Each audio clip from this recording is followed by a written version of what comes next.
Good morning, my friends. It's me, Mitch. Welcome to Morning Coffee with Mitch. Drink it if you got it.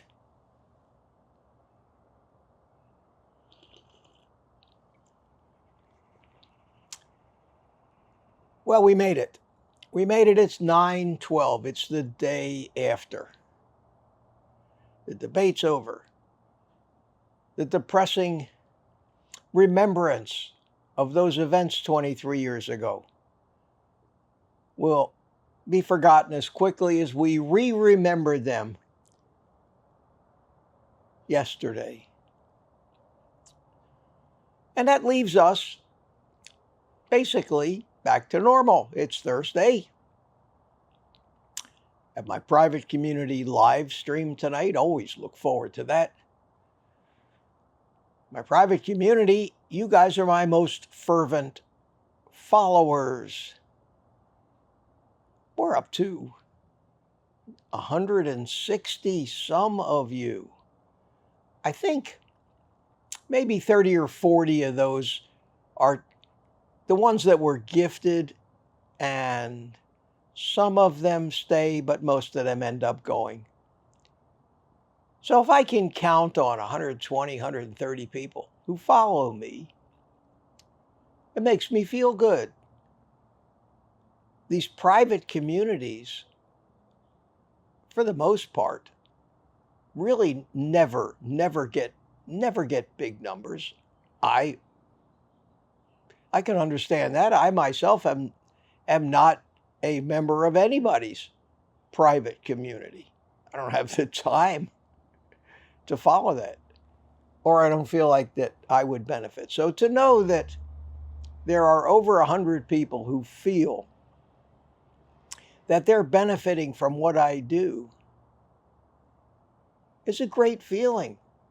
I want you to know how much that means to me, and it really does. And that's why I so look forward to my live streams, and especially the Thursday night live stream. So can't wait to see you all tonight. It's been up and down on this YouTube adventure, and that's okay. That's okay. Nothing in this world anymore is predictable or reliable to count on when it involves the actions of other organizations and other people.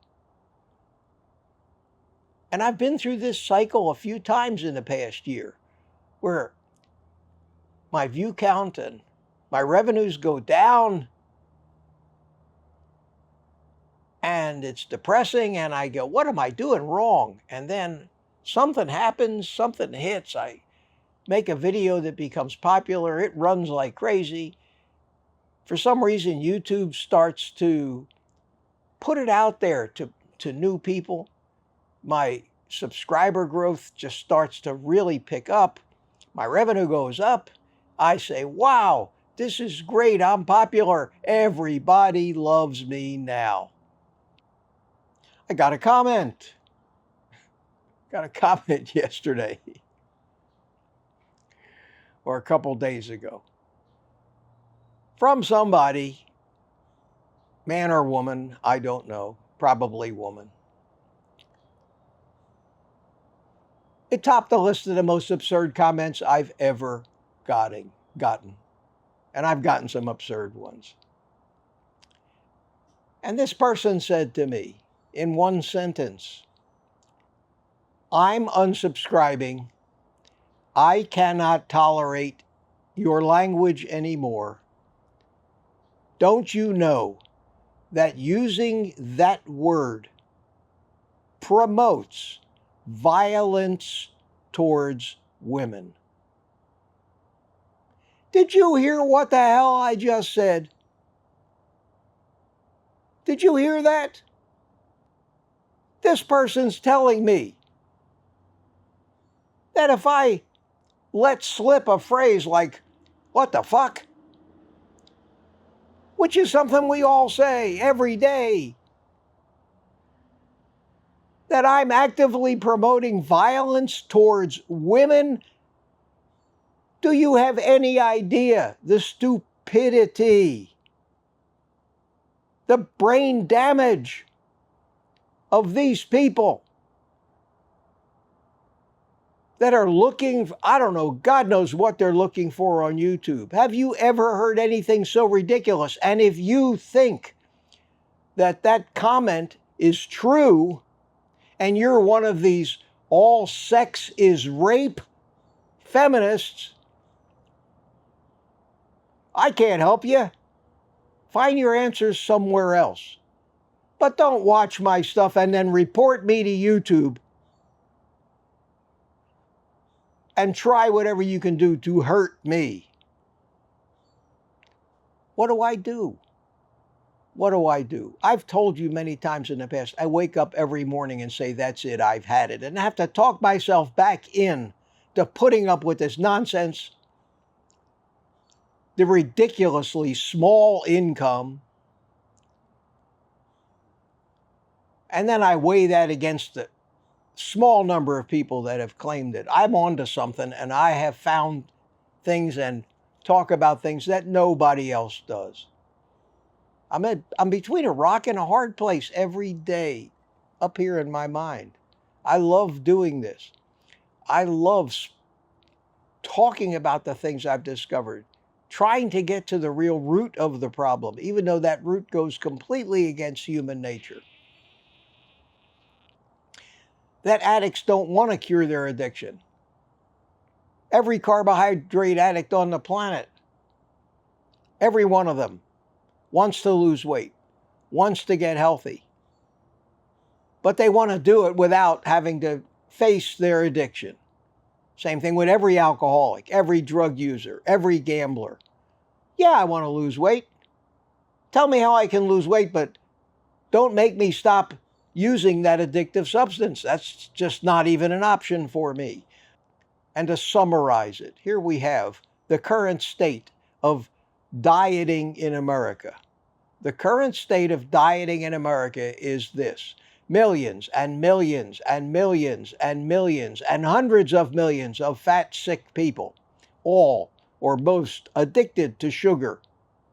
The sugar that's poisoning them and is causing their obesity and all of their health problems. I know seed oils are bad and they cause a lot of problems too, but most people aren't addicted to seed oils. They're addicted to sugar.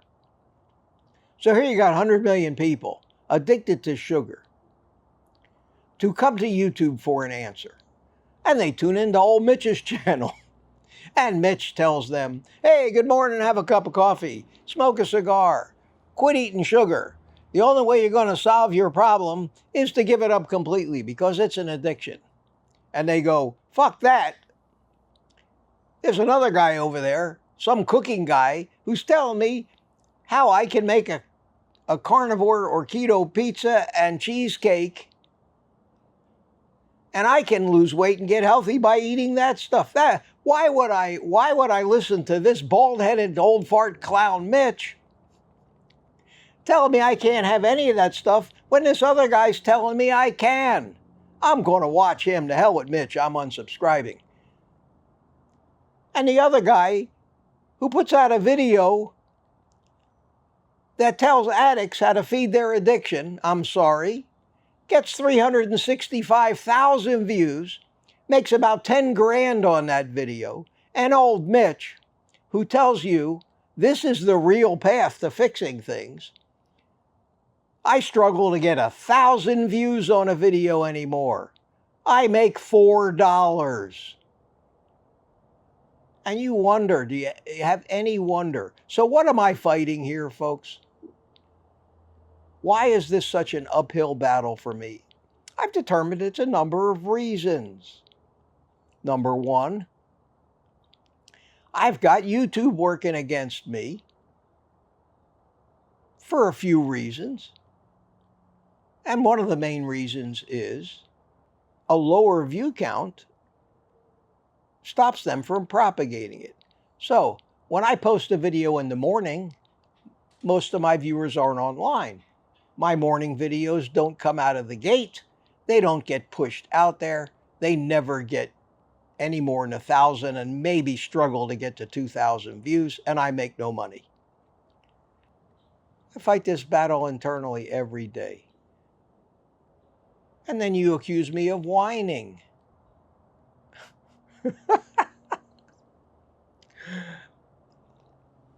This is just the reality, folks. I'm a human being just like you. I have feelings, aspirations, goals, and disappointments like the rest of you.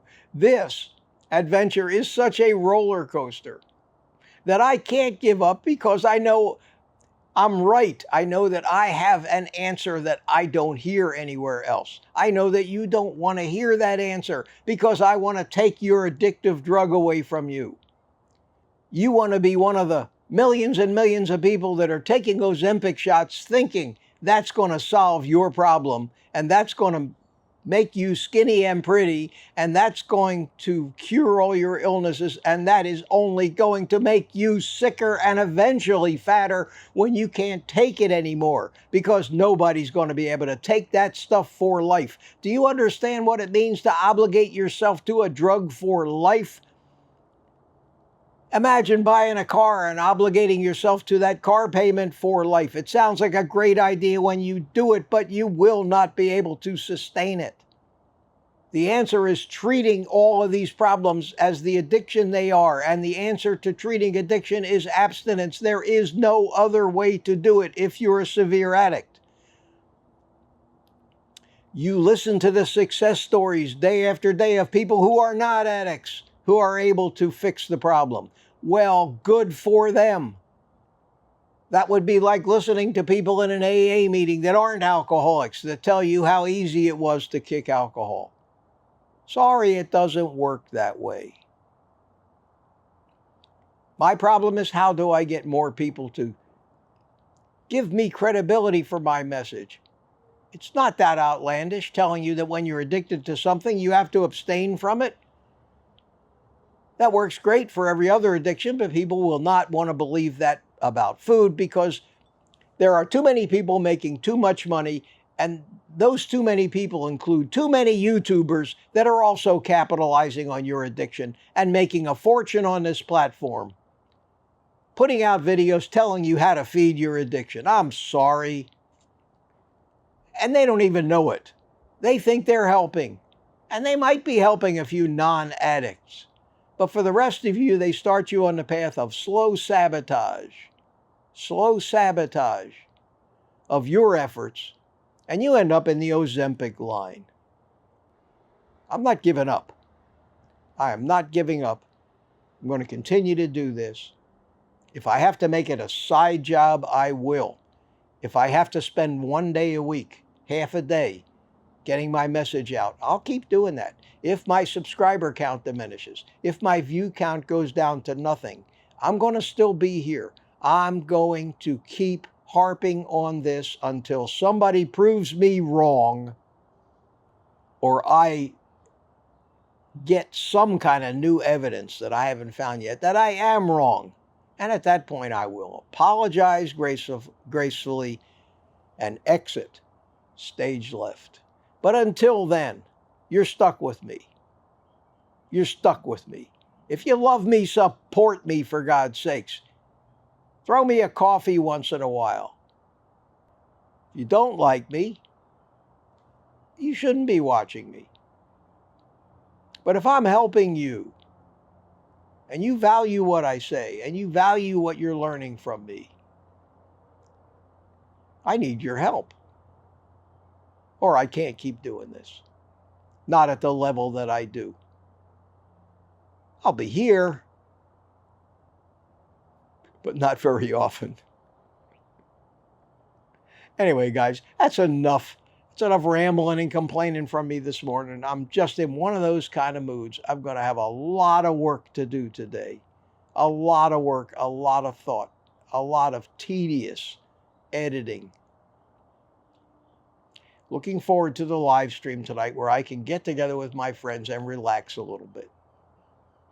Until then, I do give you permission, however, even though I can't do it for myself, to take the rest of the day off and eat meat.